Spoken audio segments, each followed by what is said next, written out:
I'm George Safakis, CEO of IdeaGen Global. Honored to be here at SAIC today. And I'm Toni Townes-Whitley, the CEO of SAIC, with my dear friend, George. You know, it's an incredible time in the world, and I'm so incredibly proud to see your leadership, Toni. It's incredible, and you are really, when you see leadership, you are leadership defined. I've told you that before, but that's what leadership looks like. It's you. Thank you. And so I'd like to ask for our global audience, would you be able to describe a little bit about what you're doing here at SAIC, your current priorities? Like, what is the vision looking like? Yeah. Well, look, I stepped into the role of CEO at SAIC about 9 months ago. And I came to SAIC because it has a 55-year history of being, I would argue, a national asset for this country, for the United States.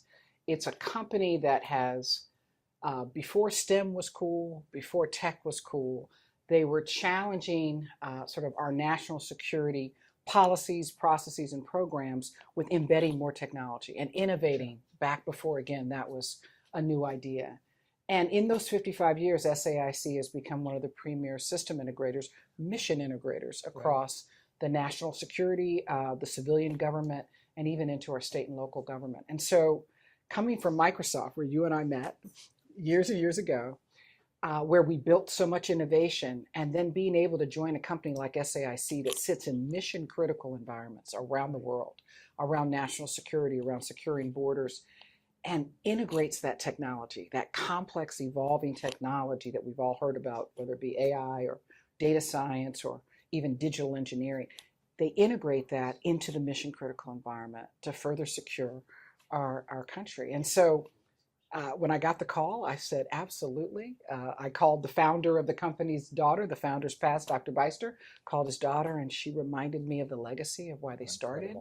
And since that time, the first kind of challenge has been putting an enterprise strategy together, because even though this company has done phenomenal things for our country, it hadn't shown some of the financial results. It hadn't been growing, hadn't been as profitable for our shareholders, which were a key stakeholder. So put together an enterprise strategy that said, how do we kind of reboot this company to grow faster, to bring more value, to differentiate our capabilities, and to become market leaders again. And that's what I've been doing in a sprint over the last 25, I guess, weeks. We did a sprint to build a strategy with basically 4 pivots, George, 4 simple pivots around our portfolio, how we go to market, our culture, and our brand. And I believed, as an initial hypothesis, that some tweaks in each of those would converge and compound to get us back to that growth orientation. And that's what we've been doing. Okay. And so what are the core principles and values guiding your leadership style here? We've talked a lot about leadership, but what are those core principles? So when I think about leadership and the values that have not only driven my last 9 months here, but quite frankly, my 30 years in the industry, and they've grown over time, but I think they start off with probably the capstone is servant leadership, that my goal is to serve. We invert the pyramid. It's not all those who work for me, but I am here to serve an amazing team that, and quite frankly, the people that are closest to our customer is where the highest amount of service needs to be, that are really in the trenches day to day. Following that, I'm very much conditioned by ideas of sort of the source of joy. I don't ever want to forget that what I do and who I am are 2 different things. As much as they converge at times, we want a great stock price, we want a great growth track record, we want a great mission performance, but who I am is a mother, is a wife, is a child of God, is a grandmother, all of those things that I am, a daughter, a very proud daughter, a patriot. Those things, they're durable. They're durable as everything else becomes variable. So my source of joy is not the stock price. I want to have the best I can do, but that's not it. So when people get confused, that can lead to some really poor behaviors. One other core value that I believe in, and the team has felt, is surgical feedback. I believe in feedback that's restorative. My brother's a trauma surgeon. He talks to me about restorative surgery, but it's got to be timely. It's got to be precise. It's got to be clear. And again, it's meant to, and for an improvement, it needs to inspire individuals to be their best. And I find that organizations that don't give good feedback generally get marginal performance. Interesting. One other that I really try to think about leapfrog strategies. So SAIC has a challenge with growth, but we're not looking to reverse that challenge by doing a linear set of activities. Of course, we will introduce new processes, but my goal is exponential. I always look at leapfrogging, whatever the situation is. And I think of Ideagen and you, George, your visions are always exponential to the ground, sort of the ground reality that we have. So from ground truth to aspiration, to me, is an exponential curve, not a linear curve. I love that. So it's a way of thinking about almost in what would the checkers 3-hop move, not a single move. And so it really conditions how I build strategies and how I think about the future. That's incredible. Exponential. I love that word. I love that. Yeah. What is your long-term vision, Toni? Your long-term vision for SAIC? We talked about your vision. Yeah. And you see the power of exponential. But what is that long-term vision, and what key strategies are you implementing here at SAIC to achieve it? Yeah. So ultimately, I believe SAIC is going to be next-gen mission integrator. Fundamentally, that we will innovate how, if you think about the defense industrial base that we've had, a post-Cold War defense industrial base. In many ways, we have not invested in that industrial base that would set up the United States for a surge capacity if needed for any conflict. We have, if you will, distressed and diffused our national security in many, many, many ways. Right. And we don't leverage technology and maybe sort of some of the newer digital capabilities. When I think of the future of SAIC, just as 55 years ago we were the first employee owned, first to challenge sort of DARPA and the Department of Defense on technology, we've got to be the next generation of those who can integrate in an open system architecture, which means we are agnostic, independent of the technology and the innovation. We know how to integrate it in a mission critical environment. And we know how to do it faster and more securely with hands-on keyboards in a gritty way, sometimes in very austere environments around the world. You travel the world, you know these environments. But we can do that on behalf of this country and on behalf of, quite frankly, our global partners. So to be a mission integrator, then if I reverse engineer that, I have to say, where's SAIC now? We are a trusted integrator in key pockets, but we have not systematically deployed our differentiation. So we've got differentiation, George, across operational AI, which I'll explain later as we talk about AI, but operational digital engineering. Example, for the United States to prepare for what some believe to be the next major conflict in the Indo-Pacific region, we as a country have not built heavyweight torpedoes for a number of years. So one of the first challenges was, how do you create, with no supply chain in place, how do you recreate the construction of heavyweight torpedoes? That was something SAIC used technology, digital engineering, to reverse engineer a production line to rebuild the Mark 48 heavyweight torpedo. And that is going to be one of the capabilities that will be critical in an Indo-Pacific regional conflict. So it's not just technology for technology's sake. It's purpose-driven technology that helps us restore, rebuild, replenish, and reset what has been an industrial base to more innovative base for our defense. So when you think about where we are and where we're trying to go, I've got to do 3 things pretty quickly, quite frankly. One is I've got to ensure and harden the differentiation we have. And that means working across the entire innovation ecosystem from startups to venture, and acquire enough capability so that everything we say we can do it in any environment, you name it. Wow. If it's at the southern border and we're trying to use a counter unmanned aerial system capability to detect fentanyl coming over the border, which we can do right now. It's the same system we use for drone attack.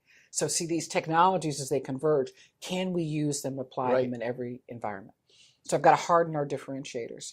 Once we've hardened those differentiators, they've got to be deployed systematically across everything we do and every time we partner. Right. And they've got to be scalable and super secure, because these things get attacked. Right. We've got adversaries that attack. And then finally, what I probably love most is the leadership component. We've got to make working in the public arena, public service, we've got to make that cool again. You and I are public sector kids. I mean, we grew up knowing how cool this was. But we've lost that. we lost that. I still teach it at my alma mater at Princeton with some wonderful comp sci students there. I still participate at Stanford and Washington with some of the students there. We've got to create young triple threat individuals who are comfortable with knowing quite a bit on the academic scale, knowing technology, but willing to apply it in government, public sector, real life environments. And if there's nothing else we do, of course SAIC has to be critical to the security of this country, but we got to build leaders. We got to incubate talent that want to lead in new directions. I think that's the greatest legacy of a mission integrator. That's right. Is the ability to create humans that through integration, they see opportunities for innovation and they're willing to lead in this very tough sector called public sector. And there's no better person on the planet Earth to learn from than you. I don't know about that. That might be hyperbole. I think I'm learning. I see the importance of that and being able to learn and to foster that learning and the ability to prepare those future global leaders. Yeah. That's part of the exponentiality that we're talking about, yes, right? That's right. Make it cool again. Make it cool again. Make it a culture of, I want to serve my country. I want to serve my country. I love it. Yeah. I love it. And I love how you describe the repurposing and the reconfiguring of all of the technologies. And certainly no one's more aware of what is possible than you, having come from Microsoft. It's a great training ground, as you know. You got to see the future. Yes. And now you're living it. And now I get to kind of apply it in real life situations. Yeah. So Toni, would you be able to share, shifting just a bit, a challenge, some type of challenge that you faced as a leader? Yeah. And perhaps for our global audience, just give us a little bit of an insight on how you overcame it. Yeah. Look, I mean, there's so many challenges we all face as a leader. And look, it's obvious that I get a lot of questions about being a female in this role and in this industry. As an African American female in this role in this industry, you add more filters of what challenge can look like. And look, everybody has stories. I have many stories of times where you felt marginalized, times when you felt that the playing field wasn't level and that you were having to maybe be twice as good. But I think every leader, independent of your profile, has those moments of indecision, have those moments of imposter syndrome. Should it be me? Am I really the person in the role? You're looking over your shoulder. And so from my perspective, George, I would say early in my career, I was super indecisive. I would think through every iteration of a problem to the point, and I'm an economist by training, never give an economist a problem. I mean, just multivariate equations, running regressions all day. And finally, it was like, but a decision still has to be made. Sure. I didn't want to trust my gut for a couple of reasons. One, I think I was immature didn't have the confidence. Two, my fear was that I represented everybody who looked like me. So if I made a mistake, I also affected a whole chain of individuals who might not be taken seriously. Now that sounds like a lot of pressure, but in reality, I came from a tough set of rugged parents that had no problem pushing, push. You heard me talk about them. But many, many times I was very fearful that my wrong choice would have ramifications way beyond me. So I was quiet and I was fairly indecisive, and I missed some opportunities in companies, in some of my coaching with individuals. Over time, in terms of overcoming that, I had some great mentors that reminded me, you know what, you do have the chops. Come on with that first thought. I also started to get comfortable using intuition as well as part of that. Obviously data-driven, but also influenced by my knowledge, my experience. And quite frankly, I think in the fruition of that, you start to realize that not making a decision is a decision. That not making a decision has an opportunity cost. And as I started to weigh the cost of indecision, it became heavier than the cost of a poor decision. So interesting. And as I started to do that equation, I realized, oh no, I need to get on with it. Now I've probably gone, if you ask the team, a little bit too far the other way. I'm super decisive now. We make decisions in the room, and I love to be with teams that are poor in decision making because I see my own self there. Right. And I start to challenge, what's that fear? What is that fear basis that we have to go to? So now we are humming in decision making, and it's not that all will be right, but we have to give ourselves permission. And innovation and decision making are so tied. You can't be innovative No, you can't. without being able to take some choices, make some bets. That's right. As you have done. Yeah. You make those We all bets. have, yeah. And we learn from them. When we do. And I think what I would apply to what you just said, if I may, is that that's a lesson for future global leaders. Yes. You know, part of this is lived experience. Yeah. And part of it is understanding what you know and maybe what you don't know. Yeah. Which is just as important. And Yeah. the ability for those future global leaders to shadow you Yes. in this company at SAIC is priceless. Yeah. Because you've seen it. You've been there. Yes, I have. And that decision-making piece combined with intuition and experience is where your leadership today has arrived to a point where it's driving SAIC into the future. I think so. Not because it's perfect, but it is authentic. And, It's authentic. And it's passionate And because it's I passionate. care so much about that long-term goal It's that I incredible. am challenging us and probing and pushing. But everywhere I push, George, my goal is to never push further than I can extend a safety net. Sure. People makes have sense. to be able to learn, bounce up and grow again. You just never want to push people over. There's always You're a right. safety net, right? A safety net. And that's where I try to keep those in tandem, that I can push really hard. Because Right. one, I got great talent. I do find some amazing talent. And also, there's a safety net there. We're going to learn together. We're gonna learn Incredible. Incredible. And so you're leveraging here at SAIC emerging technologies like AI you talked about Yes. already, cybersecurity, cloud computing, and all of those items together to stay ahead in the industry. together. Yes. How are you doing that? Well, look, what we first did was identify where are we differentiated fundamentally. So Sure. if I say something like AI, everyone has AI. It's Right. embedded. It's Right. become pervasive, as Sure. it should.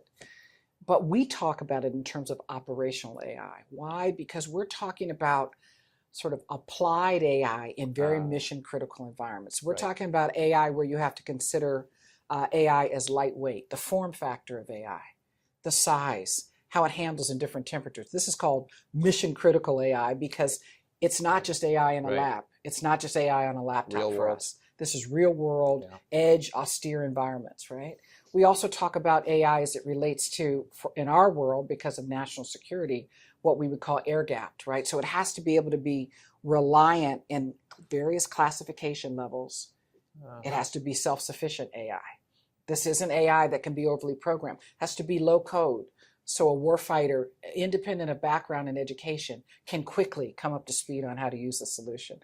So when we talk about AI, it's the practical, pragmatic AI that may not be the fanciest or shiniest AI, but it's the AI that's going to drive decision making in generally very, very austere environments.